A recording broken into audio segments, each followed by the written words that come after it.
Assalamualaikum warahmatullahi wabarakatuh. Saya Siti Dahlia. Kali ini akan mempresentasikan sebagai ujian akhir semester mata kuliah Bahasa Indonesia. Kali ini saya mengambil judul yaitu Kesiapan Komisi Pemilihan Umum atau KPU dalam menyongsong dan menghadapi pemilu dan pilkada serentak tahun 2024. Yang pertama kita akan bahas adalah latar belakang. Pelaksanaan pemilu serentak dan pilkada serentak yang sama di tahun yang sama, tahun 2024 tentu harus dipikirkan secara sungguh-sungguh. Lebih penting dari itu, tentu idaman banyak masyarakat untuk mendapati pelaksanaan pemilu dan pemilihan yang demokratis menjadi kenyataan. Untuk itu, maka tulisan ini khusus akan mengurai tentang bagaimana tantangan dan upaya apa yang harus dilakukan untuk mewujudkan pemilu yang demokratis di Indonesia, khususnya pada pemilu 2024. Selanjutnya, rumusan masalah. Sebelum mengurai tentang bagaimana pemilu 2024 yang demokratis, apa saja tantangan, dan bagaimana mewujudkan pemilu yang demokratis, di sini saya uraikan beberapa hal yang berkaitan dengan evaluasi pemilu 2019. Ada beberapa catatan evaluasi pemilu 2019 yang akan menjadi pijakan penting dalam menyiapkan pemilu 2024. Pemilu 2019 menjadi penting karena itulah kali pertamanya bangsa Indonesia menerapkan keserentakan pemilu. Sementara pemilu 2024 adalah loncatan berikutnya karena keserentakan yang bersifat nasional itu tidak hanya pemilu, melainkan juga pilkada. Tujuan penulisan. Baiklah, untuk tujuan penulisan itu yang pertama, untuk mengetahui bagaimana kesiapan dari Komisi Pemilihan Umum untuk mempersiapkan segala hal yang berkaitan dengan pemilu dan pilkada serentak tahun 2024. Untuk pembahasan, baiklah yang pertama, evaluasi untuk pemilu 2019. Kali ini saya mengutip dari Profesor Ramlan Surbakti dari website yaitu rumahpemilu.org. Terdapat beberapa evaluasi yang berkaitan dengan pelaksanaan pemilu 2019 menurut Profesor Ramlan Surbakti. Yang pertama, menurutnya bahwa pemilu itu bukan hanya menghasilkan caleg terpilih, presiden terpilih, tetapi menghasilkan sistem keterwakilan yang dikehendaki. Tapi, sistem pemilu kita gagal menciptakan sistem kepartaian yang dikehendaki dan justru menghasilkan perilaku politisi yang korup.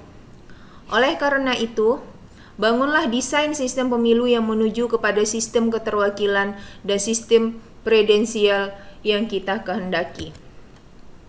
Yang kedua, masih menurut beliau, alokasi anggaran pemilu harus memiliki justifikasi yang kuat. Berapa jumlah anggaran yang dialokasikan untuk kegiatan yang membuat pemilih mau memilih?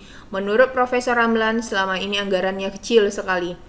Lalu berapa jumlah anggaran pemilu untuk kenyamanan pemilih dan keamanan surat suara? Selain itu, di antara evaluasi pemilu 2019 adalah soal banyaknya surat suara. 5 surat suara yang ditetapkan pada waktu itu membuat pemilih banyak yang tidak memahami secara detail perbedaan masing-masing surat suara. Akibatnya, banyak surat suara yang hangus alias tidak sah. Perbedaan literasi dan kemampuan membaca pemilih juga berkontribusi terhadap permasalahan tersebut. Permasalahan lain yang dihadapi adalah soal banyaknya beredar informasi salah atau bohong. Umumnya disebut fake news, hoax, atau ujaran kebencian atau hate speech. Fenomena buzzer begitu mencolok pada pemilu 2019. Dalam kaitannya dengan penyelenggaraan pemilu yang demokratis di Indonesia, di mana pemilu yang demokratis mengandung makna pemilu berintegritas dan adil, Surbakti mengemukakan bahwa 7 kriteria pemilu yang adil dan berintegritas, yaitu 1. Kesetaraan antar warga negara, baik dalam pemungutan suara maupun dalam alokasi kursi DPR dan DPRD dan pembentukan daerah pemilih. 2. Kepastian hukum yang memutuskan berdasarkan azas pemilu demokratis. Yang ketiga, persaingan bebas dan adil antara kontestan pemilu. Yang keempat, partisipasi seluruh pemangku kepentingan dalam seluruh rangkaian penyelenggaraan tahapan pemilu. Yang kelima, badan penyelenggara pemilu yang profesional, independen, dan imparsial. Yang keenam, integritas pemungutan dan penghitungan, tabulasi, dan pelaporan surat suara. 7. Penyelesaian sengketa pemilu yang adil dan tepat waktu. Berikut ada 11 tahapan dalam pemilu yang menjadi fokus investigasi. Yang pertama, regulasi pemilu. Yang kedua, prosedur pemilu. Yang ketiga, batas daerah pemilihan.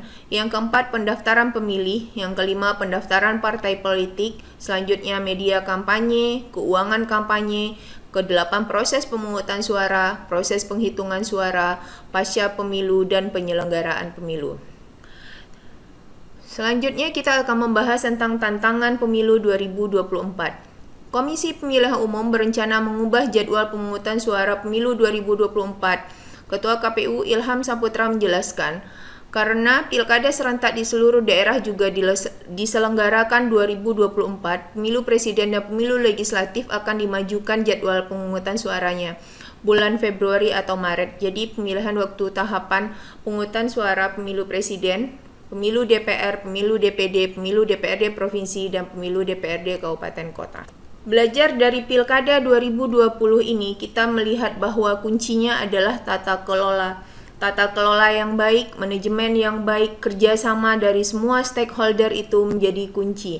Sehingga jika melaksanakan pemilu 2024, kuncinya adalah kesiapan, simulasi, tata kelola, kemudian kerjasama. Kerjasama semua stakeholder yang terkait sehingga akan dapat dilaksanakan pemilu yang lebih lancar, aman, tertib, dan relatif rendah konflik. Upaya mewujudkan pemilu demokratis pasca reformasi. Penyelenggaraan pemilu di Indonesia pasca reformasi pada dasarnya telah mengalami sejumlah perbaikan, yaitu dengan adanya sistem perbaikan pemilu. Perbaikan tata kelola pemilu dalam penyelenggaraan pemilu dilakukan dengan beberapa terobosan yang telah dilakukan KPU untuk menghadirkan pemilu yang berkualitas dan berintegritas. Terobosan tersebut setidaknya menekankan kepada 3 hal, yaitu menata akses informasi publik, menjamin hak konstitusional warga negara, dan menjaga otentifikasi suara rakyat. Baiklah, untuk penutup, KPU harus mempersiapkan pelaksanaan pemilu dan pilkada serentak tahun 2024, mulai dari infrastruktur, rekrutmen anggota KPU daerah, hingga data dan sistem teknologi informasi. Berbagai kriteria demokrasi yang telah dipaparkan di atas harus menjadi perhatian oleh penyelenggara pemilu, baik KPU, Bawaslu, maupun DKPP. Pemilu demokratis adalah dambaan semua pihak, seluruh rakyat Indonesia. Maka orientasi mewujudkan pemilu demokratis hendaknya menjadi kesadaran semua pihak. Berdasarkan uraian di bab pembahasan, upaya pemilu demokratis perlu dilakukan dengan persiapan regulasi yang baik, penyelenggara pemilu yang berintegritas, peserta pemilu yang kredibel, pemilih yang berdaulat, dan dukungan kelembagaan publik maupun masyarakat sipil yang kuat. Dan yang terakhir itu saran dari saya. Semoga pemilu serentak pertama antara pemilu dan pilkada pada 2024 dapat terwujud dengan baik, demokratis, dan berintegritas. Pemilu merupakan hajat hidup orang banyak dan harus dilakukan demi tegaknya prinsip demokrasi. Karena itu, kriteria demokrasi yang hendak dijabarkan pada bagian terdahulu hendaknya menjadi pertimbangan dan rujukan utama para pemangku kepentingan dalam menyukseskan pelaksanaan pemilu 2024 nanti. Demikian presentasi dari saya. Akhir kata saya ucapkan terima kasih. Assalamualaikum warahmatullahi wabarakatuh.